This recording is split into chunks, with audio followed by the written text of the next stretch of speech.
Welcome to Permission to Breathe, a transformative podcast dedicated to providing a safe space where you can inhale deeply and exhale freely while embracing your grief journey unapologetically. I am your host, Dr. Tammy Isaac, a spiritual practitioner, grief advocate and educator, author, and your guide on this journey through grief.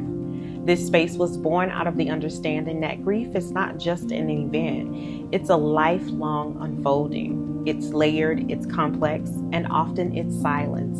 And here is where we disrupt the silence.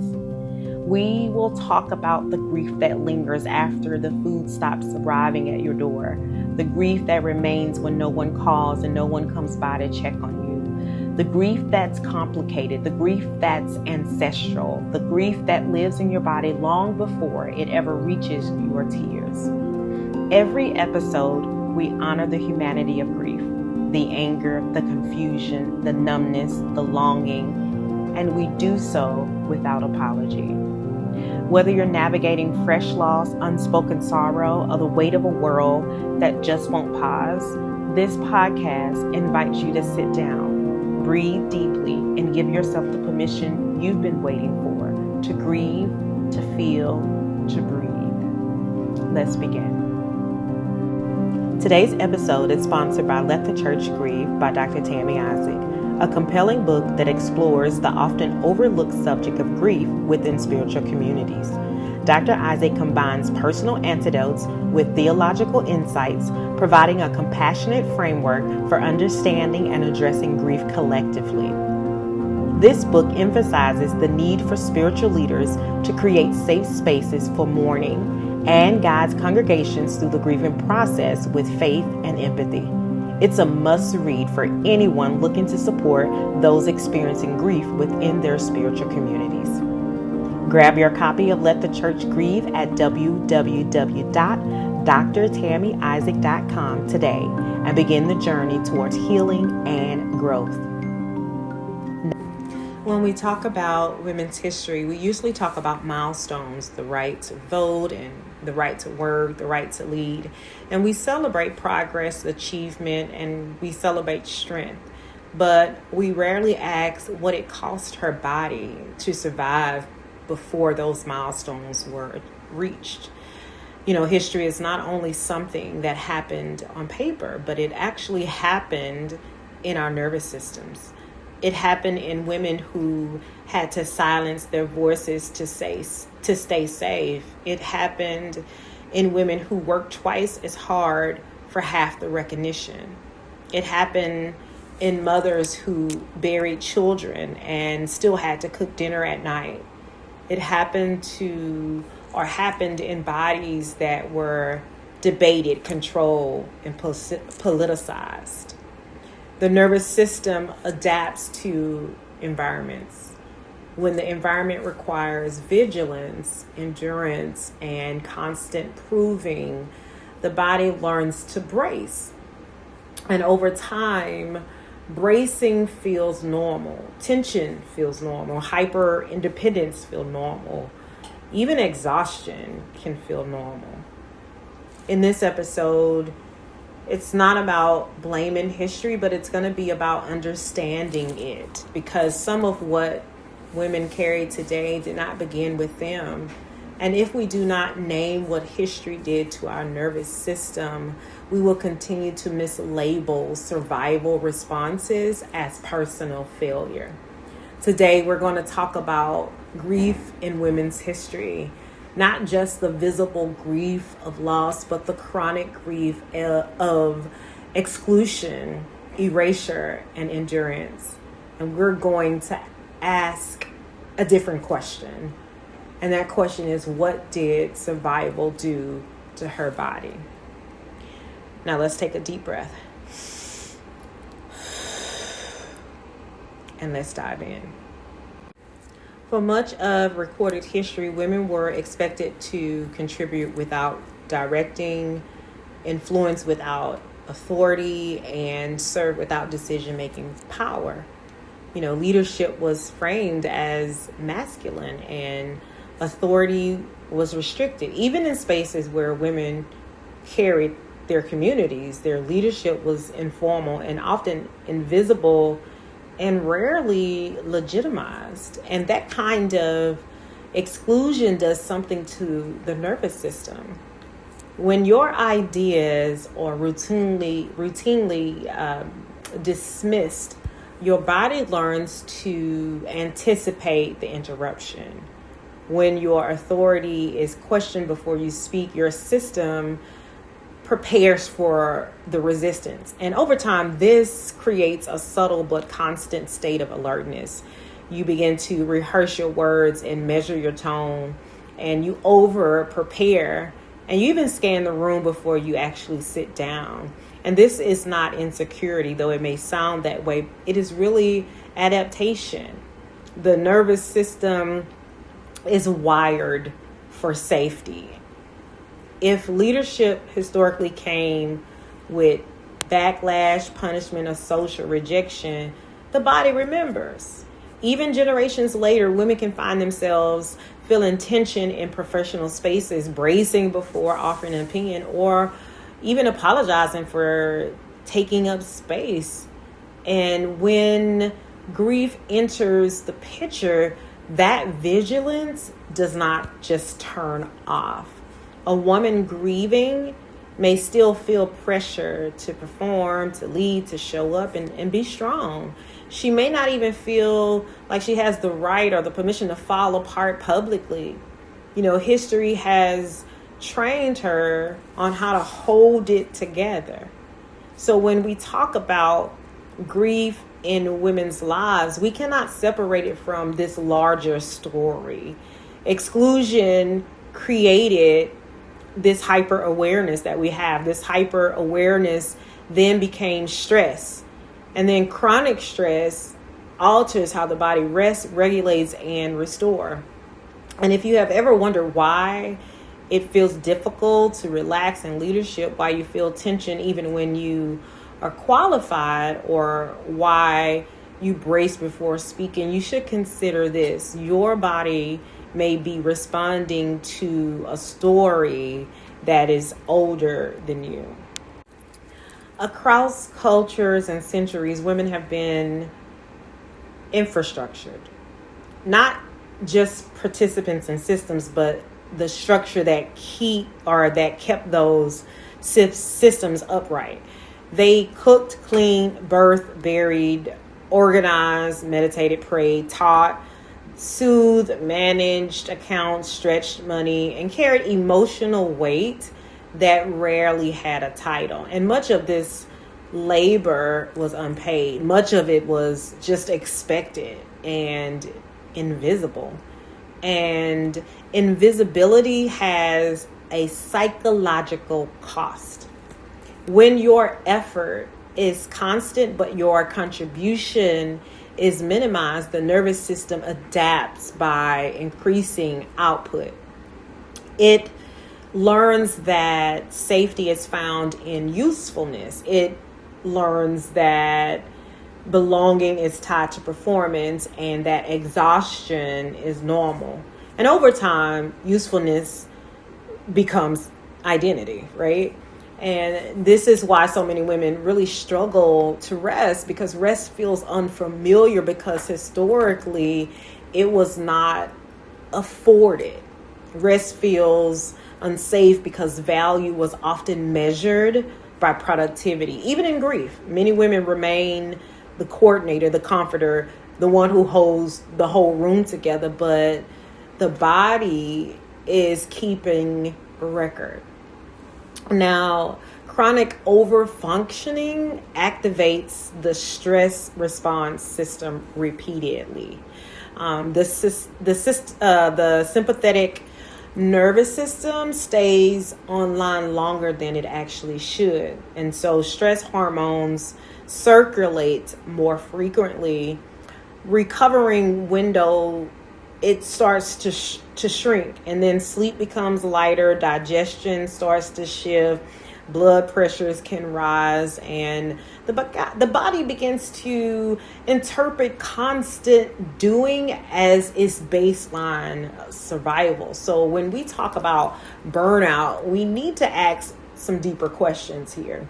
And that should be, is this only about a busy schedule? Or is this about generations of women who were not allowed to actually collapse? Now, there is also actually a quieter type of grief here, the grief of being essential but not acknowledged, right? So the grief of knowing that your labor sustains something that may never carry your name. The grief of being praised for strength but rarely protected in vulnerability moments. Many women internalize the message like, if I do not hold this together, everything will fall apart. And that belief may not have started actually with you. It may have been modeled. It may have been inherited through observation, through culture, through necessity. And then the nervous system learned from the repetition. So if your mother never rested, you may struggle too. And if your grandmother equated survival with overwork, your body may do the same thing. If women in your lineage were rewarded for endurance, you may feel guilty for actually slowing down. And that guilt is not random. It's conditioning, actually.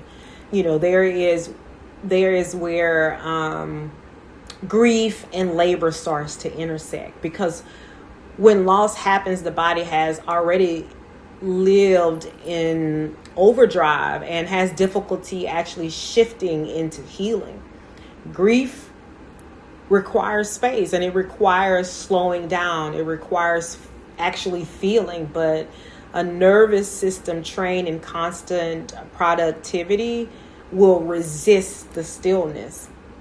And when women grieve, when women grieve while still performing, the nervous system doesn't find the rest that it needs. The grief doesn't find the space that is required for that actual healing. So if you notice that you feel anxious when you are not accomplishing something, if rest triggers discomfort instead of relief, if your body feels wired even when you are tired, you need to take a pause. This may not be about discipline, but it may be about your history.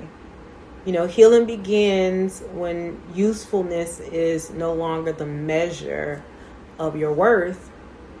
And sometimes the most radical act of a woman shaped by generations of labor is to sit down without apologizing. Across history, women have buried children, partners, dreams, and they have survived war, migration, enslavement, poverty, political upheaval, medical neglect, and systemic violence. And yet, still, they were expected to continue functioning because dinner still had to be on the table, children had to be raised, and there was work that always needed to be done. But the problem was grief did not stop the responsibility that they had. When loss is frequent and support is scarce, the nervous system adapts to that endurance. It does not fully process one grief before another one actually arises. It moves into survival mode instead and begins to compartmentalize, and it keeps going and going. But unprocessed grief does not disappear. What it ends up doing is lodging itself within the body. Research now shows what many women have long known intuitively. Chronic stress and repeated trauma affects the brain's regulation system. The amygdala becomes more reactive. The stress response activates more quickly, and the body has difficulty returning to its baseline. In plain terms, the body becomes skilled at bracing. This is why some women describe feeling constantly on edge, why some stressors feel amplified, why rest feels temporary, and why tears feel close to the surface even years later. It is not because they are weak, it is because their systems have been repeatedly exposed to loss without adequate recovery. There is no culture normalization of suffering, right? Women are often praised for holding it together. Strength is admired. Endurance is applauded, but rarely do we ask what it costs to always be the strong one. When grief is normalized but not processed, it becomes layered. One loss sits on top of another. Personal grief intersects with communal grief, right? And then historical grief intersects with present day stress. The nervous system does not differentiate neatly between categories. It responds to cumulative loads. If you have ever felt that your reactions are bigger than the current moment, it may be because your body is responding to more than the current moment. It may be responding to accumulated grief. And here's the most important part. Naming that does not excuse harm, but it does create compassion for yourself, for the women who came before you, and for the way your body learned to survive. Grief that was normalized still deserves attention, and a nervous system shaped by endurance still deserves care. Another layer we cannot ignore is what happens when a woman's body becomes public property in conversation, policy, and culture. Across history, women's bodies have been regulated, debated, idolized, criticized, controlled. Decisions about reproduction, sexuality, safety, medical care, even appearance have often been shaped by systems outside of her control. When autonomy feels conditional, the nervous system does not fully relax. Safety is not only about physical protection, it is about agency. It is about knowing that your body belongs to you. When that sense of ownership is unstable or challenged, the body responds with vigilance. And vigilance can look like hyper awareness. It can look like scanning environments for threat. It can look like anxiety around healthcare systems. It can look like difficulty trusting institutions. It can look like disassociation when the body feels unsafe. This is not dramatic language. It is neurological reality, right? The nervous system is designed to detect threats. So if culture messaging repeatedly signals that your body is under scrutiny or control, the system will adapt. And here is where grief enters. There is grief in bodily betrayal. There is grief in medical neglect. There is grief in not being believed. And there is grief in losing reproductive choice, safety, or even dignity. And some of that grief is personal, and then some of it is collective. So for many women, especially those from marginalized communities, medical systems have historically caused harm or dismissal. That history can live quietly within the body. A hospital room may trigger more than the present procedure. A diagnosis may carry generational fear. The nervous system does not separate history from the current moment if the cues feel similar. So when we talk about women and stress-related illnesses, when we talk about cardiovascular strain or autoimmune patterns and chronic fatigue, anxiety disorders, we must widen the lens. Biology is influenced by environments, and the environment for many women have included chronic negotiation for safety within their own bodies. If you have ever felt tension during a medical appointment, if you have felt unheard in a professional setting, if you have felt your body become tight when autonomy feels threatened, then pause. Your nervous system may be responding to more than today.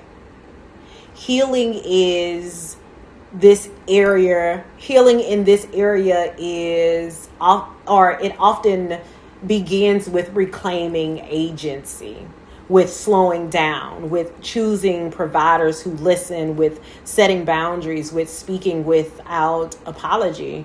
Because a nervous system that has learned to defend the body deserves experience of safety inside. And safety is not indulgent, it is foundational. Once we name what history did to her nervous system, the next question becomes, what do we do with that awareness? Understanding is not about blame, but it's about clarity. When you understand what your body learned to brace for a reason, you stop shaming yourself for actually bracing. Healing begins with interpreting patterns that once ensured survival but are no longer required in the same way. Okay? The nervous system changes through experience. It recalibrates when it repeatedly encounters safety. That means healing is not only emotional, it is physiological. It may look like practicing slower breathing even when nothing is wrong, right? It may look like choosing rest without having to earn it. It may look like saying no without explaining or over-explaining. And it may look like allowing yourself to grieve without performing some type of strength. You know, for many women, the most difficult shift is releasing her hyper-responsibility. If your body equates usefulness with safety, stillness will feel uncomfortable at first. That discomfort does not mean you are failing. It just means that your system is actually adjusting. There is also communal healing. Women were shaped in community. So healing often requires community as well. Spaces where grief is named without being, minimized, and spaces where women do not have to compete for visibility, and spaces where leadership does not require apology. The nervous system responds to connection. Co-regulation matters. Being heard matters. Being believed matters. You do not undergo generations in a single breath, but you can begin with one conscious pause. Notice where you hold tension. Notice how quickly you move to solve instead of feel. Notice the stories you tell yourself about strength. Then gently ask, is this survival or is this habit? History shaped the body. That is real. But the body also holds capacity for repair. And repair does not require becoming someone new. It requires allowing yourself to experience safety in ways previous generations may not have been able to do so. Take a pause right here for me. And I want you to let your shoulders drop, let your jaw unclench, and then just take a slow breath. Your nervous system is listening. Women's history is not only about progress, it is about cost. It costs women sleep, it costs women safety, it costs women recognition, and it costs women space to grieve fully. And the body absorbed much of that cost. When we talk about strength, we have to be careful. Strength without restoration becomes strain. Endurance without relief becomes illness. And leadership without safety becomes hypervigilance. So If you find yourself tired in ways that feel older than this week, if you feel pressure that seems larger than your current responsibilities, and if your body stays alert even when your life looks stable, I want you to pause before you criticize yourself. I want you to ask a different question. What did history teach my body about survival? Ask yourself. And then ask yourself another question. What can I teach my body about safety right now? Because healing is not about pretending the past did not happen. It is about helping your nervous system experience something new in the present. This month, as we honor women, let us honor more than achievements. Let us honor the bodies that carried history forward. Let us honor the grief that was normalized. Let us honor the labor that went unnamed. And let us honor the vigilance that kept families alive. And let us commit to something different. Less bracing, more breathing. Less proving, and more permission. Thank you so much for joining me today on the Permission to Breathe podcast. I want to invite you to sit with it just a little bit longer. Notice what came up, notice what feels heavy and what feels clear, and know that there's no rush to resolve any of it. You can also read the companion blog to this episode found on my website at www.drtammyisaac.com along with the show notes. If this conversation was helpful, you are welcome to share it with someone who may need it or leave a review so others can find their way here. And join me next Monday for a new episode of the Permission to Breathe podcast. And as always, take care of yourself gently. And until next time, give yourself permission to breathe.